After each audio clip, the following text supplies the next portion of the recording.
Our second reader is a Chicago Southsider who was raised in Inglewood. As a Columbia College alumna, she does it all as a speaker, mentor, coach, runway and print model, president and CEO of The Message, and the current Miss Worldwide USA ambassador for the Live Out Loud charity. She is the author of Love's Great Design, a columnist for Fabulous and Money Savvy magazine, and is the co-host of Do Not Submit Inglewood. You can also find her face on 5 upcoming movies and on 12 different Chicago-based TV shows. She has t-shirts for sale. Please give a warm welcome to Angel Simmons.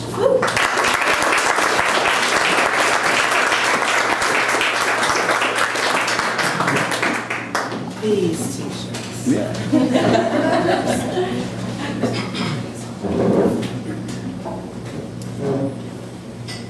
The older I get, the more I seem to question the value of an apology. Is it something we say to others to simply pacify them, or to excuse ourselves from unbecoming behavior?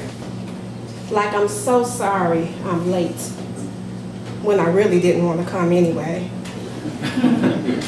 Or is it something we offer up in humility in hopes of actually repairing the break and making amends? Like, I'm sorry I raised my voice. I took my bad day out on you. I'm sure you've all been privy to both of these often enough to be able to discern at first mention which of the two categories to file it under.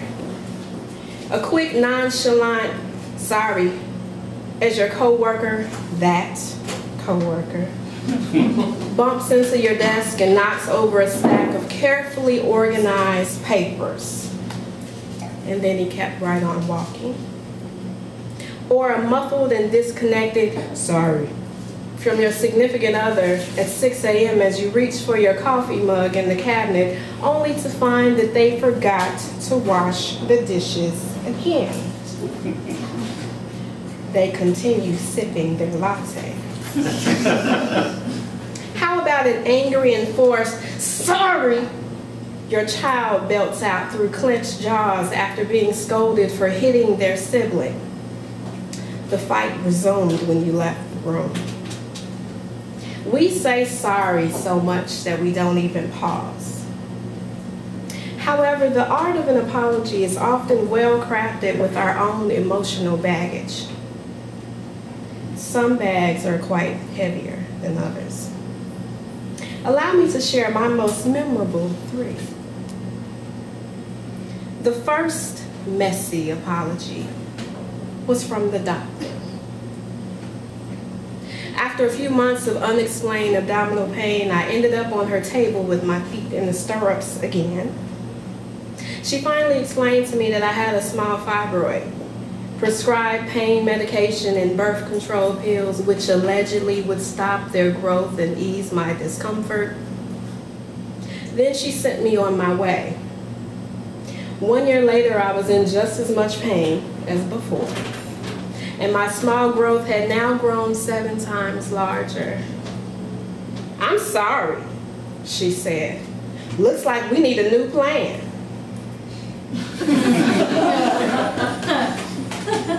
I left her office and never went back.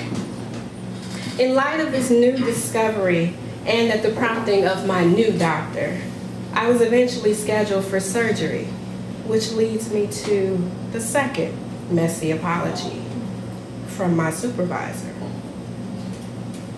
My particular surgery would mean time off work, time that amounted to about 2 months off work. The morning after my surgery was scheduled, I was a frantic ball of nerves. It was my first surgery. I was completely terrified. Listen, they had to get this right, just right, so that everything would still be functioning properly. Nod your head if you understand what everything means when I say everything. Okay? When my supervisor arrived at work, I asked to meet with her privately. I sat in her office and I let it all out. My frustration, my anxiousness, how I had been working all this time and in pain every day. She stared intently while I spoke. And when I paused, her face softened. As a counselor, I just knew she had something encouraging, something profound, something meaningful to say. Instead, her next words were, "I'm sorry, but who is going to work your shift? The audit is coming up, like 2 months from now." The majority of my recovery time was spent worrying if I'd have a job to go back to. Now, the third messy apology I predicted to a T because it would come from him. This is my favorite. I was booked for a conference in New Orleans and needed to reserve my flight quickly. Too quickly for my next payday. But over the course of 5 years, I had purchased several airline gift cards for our future honeymoon. There was more than enough to cover my flight, and I asked him if it was okay with me using them and replacing them the following week. He said it was fine. Go ahead, and he would look for them. After several days of waiting around for him to look for them, and the ticket prices slowly rising, I remembered that I had all of the confirmation information because they were my receipts. So I called the airline myself to redeem the gift cards,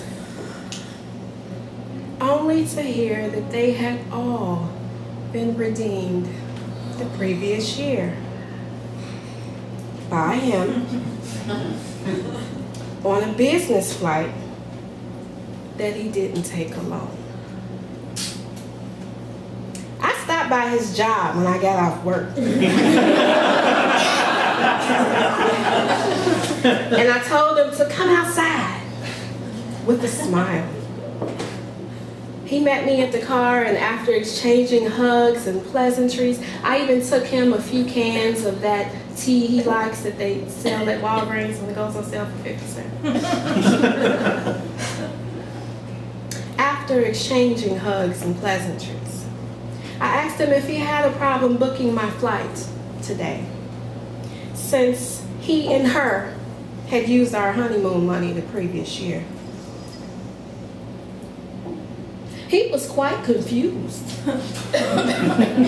and stuttered as he asked me to repeat myself. I did several times. And he started to act as if he knew not of what I spoke of. And I handed him the printout of the ticket redemption showing the dates and names traveled. Then I gave him the dates and times I needed to travel to New Orleans. I explained that I would not be replacing those honeymoon gift cards, and I walked to my car door. He followed persistently and began to speak. "Baby, I'm sorry. I don't even know what to say."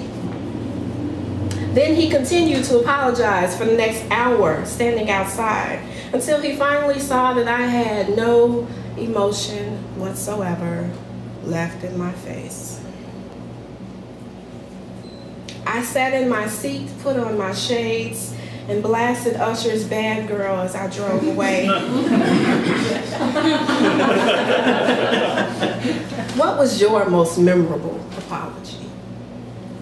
In hindsight of all these traumatic moments embedded in my soul, I now believe the messiest and most weighty apologies are actually the ones that we've never gotten.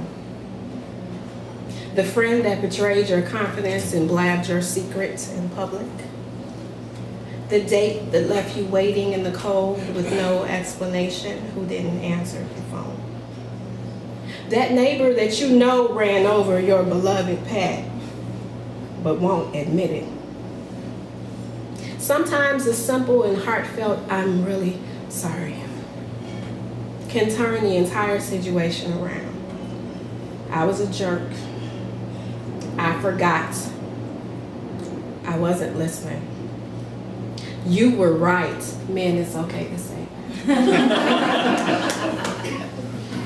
Sometimes you have to put in some work and actually do something to back up your words. How can I fix this? What do you need from me? Let me take care of it today. And sometimes it comes way too late and you find yourself in the middle of the street watching your future ride off into the sunset.